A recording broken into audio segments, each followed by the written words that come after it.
The American Citizen's Handbook, Season 1, Episode 2, How a Bill Becomes a Law, where the process was designed to be thoughtful.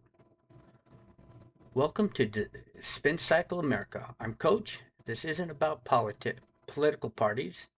This is about principles. It's about history, responsibility, freedom, and having honest conversations about the country we all call home. Let's get started. Have you ever heard someone say Congress never gets anything done, or they take too long, or they're slow, or what are they doing going on break again, or it seems like they're always on break? I'm sure you've heard all that. Well, maybe you've thought of that yourself. It seems frustrating when an important issue takes months or even years to work its way through Congress. But here's a question worth asking. Was our government designed to move slowly? The answer is yes, at least in many cases. The founders believed that making laws affecting millions of people should require careful thought process, debate, and compromise rather than quick decisions made in the heat of the moment. Because everybody jumps to conclusions or they get frustrated or argue and make bad decisions in the heat of the moment. So today, we're going to go ahead and talk or walk through the journey of a bill from the idea of the law and discover why the process takes so long or about that process. Today's topic, every law begins with an idea. Every law starts with an idea. Someone comes up with an idea, and that idea comes from normally an ordinary citizen who contacts a representative, a member of Congress, or a local government or business, or even a president's administration. No matter where the idea comes from or begins with, only a member of Congress can formally introduce a bill into Congress. Once introduced, the proposal becomes a bill. But it still takes a long time to get moving. It's a long road ahead. The process wasn't designed to frustrate people. It was designed to encourage careful consideration. The foundation or the founders understood that laws can affect generations of Americans, generations to come. Because of that, they believed changing the law should require more than a single vote or a single person's approval. So committee where the real work begins. That's where the frustration begins. That's where people start they roll up their sleeves, take off their hats and sit down and get to work. A bill is introduced, it usually is assigned to a committee that specializes in that particular subject.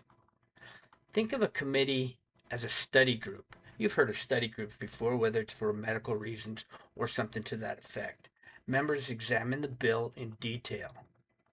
They hold hearings. Experts might testify. Supporters and opponents may share their views. Committee members may suggest changes before deciding whether the bill should move forward.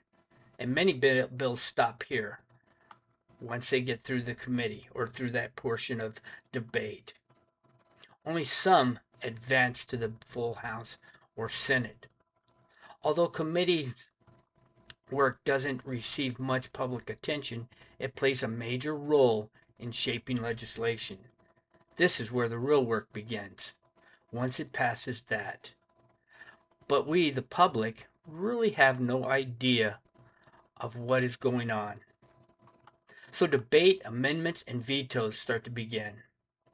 Debating amendments and voting on a bill on Capitol Hill follow strict, highly structured rules in the House of Representatives and the U.S. Senate.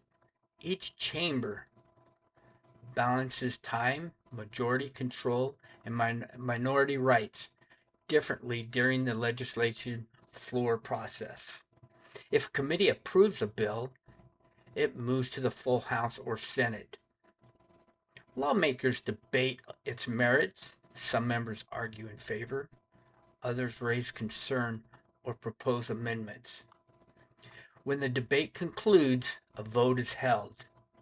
If the bill passes one chamber, it goes to another chamber, to the other one, where the process begins again. If the House and Senate pass different versions, members work together to reconcile the differences before sending the final version to the President. This back and forth reflects the Constitution's system of checks, discussion, and compromise. This may seem like a long, drawn out process, but it helps keep things in balance and make sure the bill meets all criteria of the Constitution. So here's the role of the President. Once both chambers approve the same version, the bill goes to the President. The President may sign it into law. He may veto it and return it to Congress with objections. Or under certain circumstances or under certain constitutional conditions, allow it to become law without his signature. If the President vetoes the bill, Congress can attempt to override the veto with the constitutionally required two-thirds vote in both the House and Senate. That high threshold reflects another safeguard built into the constitutional system.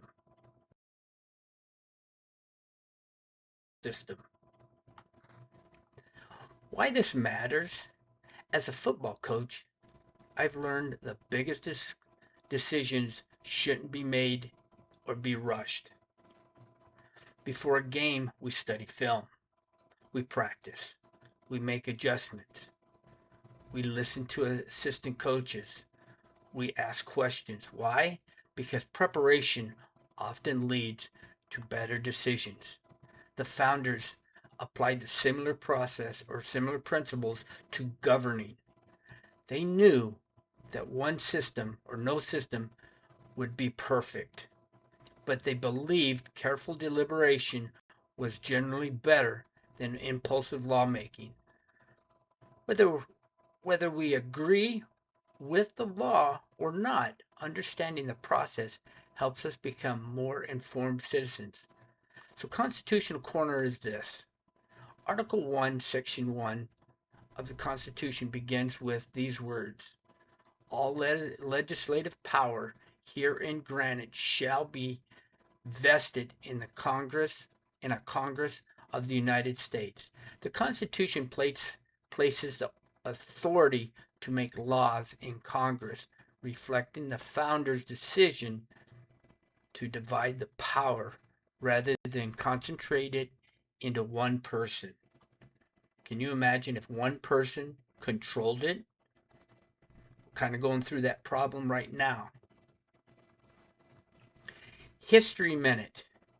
One of the most important agreements reached during the Constitutional Convention of 1787 was the Great Compromise. Large states wanted representation based on population. Smaller states wanted equal representation. Makes sense, don't you think? Well, the compromise created the system we still have today. The House of Representatives, where representation is based largely on population. The Senate, where every state has 2 senators. The balance continues to shape how laws are made today. So the verse of today is this. The plans of the diligent lead surely to abundance, but everyone who is hastily comes only to poverty. Proverbs, paragraph 21, verse 5. God's decision, whether in life, leadership, or government, often requires patience and careful planning. So here's my question for today. Do you think It's better for Congress to move quickly or carefully when making laws. And why do you think this? I'd like to hear your thoughts. Please keep the conversations respectful and focus on the ideas. Coach's homework. Here's what I'd like you to do between now and next week. Before next Wednesday episode, visit the official Congress website and follow one bill that's currently moving through the legislative process. Don't focus on whether you agree with it or not, because you may not agree with it. If you do, well, that's great too. Instead, pay attention to how it moves through the process, through the system. Understand the process is one of the best ways to become more informed citizen. So here's the final whistle. As a coach, I've learned that some of the biggest mistakes happen when people rush. The best teams prepare, they communicate, they think before they act. The founders believed government should work much the same way. That's why they created the process requires decision, debate, and accountability before a bill becomes a law. You you may not always agree with the outcome, and we don't always. As citizens, we don't always agree with the law or the outcome. But understanding the process makes you a stronger citizen. And a nation with informed citizens is stronger because of it. So I'm Coach. Thank you for joining me here on Spin Cycle America. Remember, this isn't about being perfect. It's about being responsible. It's about understanding where you came from, appreciating the freedoms we have, and doing our part to leave this country better for the next generation. Have a great day. Take care of yourselves, take care of your families, and take care of each other. God bless you, your your family, and may God continue to bless the United States of America. You all have an outstanding day, and I'll catch you on the next episode of Spin Cycle America.